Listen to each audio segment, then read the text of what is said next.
সম্প্রতি ইরানের সর্বোচ্চ নেতা আয়াতুল্লাহ আলী খামেনির একটি ভিডিও সামাজিক যোগাযোগ মাধ্যমে ব্যাপকভাবে ছড়িয়ে পড়েছে। ভিডিওটিতে দেখা যাচ্ছে তিনি রাষ্ট্রীয় কোনো আনুষ্ঠানিকতায় নয়, বরং একদল শিশুর সাথে অত্যন্ত সাধারণ ও ঘরোয়া পরিবেশে নামাজ আদায় করছেন। কিন্তু কেন ইরানের সামরিক বাহিনী এই বিশেষ সময়ে এই ভিডিওটি প্রকাশ করল? এর পেছনে কি কোনো বিশেষ বার্তা আছে? ভিডিওটি কেন এখন প্রকাশ করা হলো? মধ্যপ্রাচ্যের বর্তমান উত্তেজনাপূর্ণ পরিস্থিতিতে যখন ইরান ও ইসরায়েলের মধ্যে স্নায়ুযুদ্ধ চরমে, তখন খামেনির এই ইমেজ বা কোমল প্রতিচ্ছবি তুলে ধরাটা বেশ তাৎপর্যপূর্ণ। এটি বিশ্বকে এই বার্তাই দেয় যে যুদ্ধের দামামার মধ্যেও তিনি তার দেশের ভবিষ্যৎ প্রজন্ম ও ধর্মীয় মূল্যবোধের প্রতি কতটা যত্নশীল ছিলেন।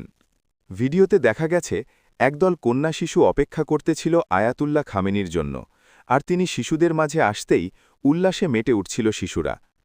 এ সময় আলী খামেনি ধন্যবাদ জানানোর পর সব শিশুকে নিয়ে সালাত আদায় করতে দেখা গিয়েছে আলী খামেনিকে। আর সালাত শেষে খামেনি সহ সব শিশুরা একসঙ্গে মোনাজাত করতে দেখা গিয়েছে।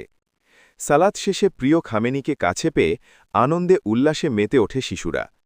ভিডিওটি ভাইরাল হতে উচ্ছ্বাস প্রকাশ করেন নেটিজেনরা। অনেকেই লিখেছেন যে এই দৃশ্য স্বর্গীয়, আবার অনেকেই লিখেছেন যে আল্লাহ খামেনিকেই নেক হায়াত দান করুক।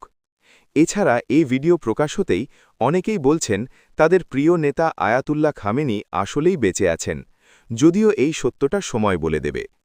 ভিডিওটি ভালো লাগলে লাইক এবং সাবস্ক্রাইব, এবং ফেসবুক থেকে দেখে থাকলে আমাদের পেজকে ফলো করে আমাদের পাশে থাকবেন।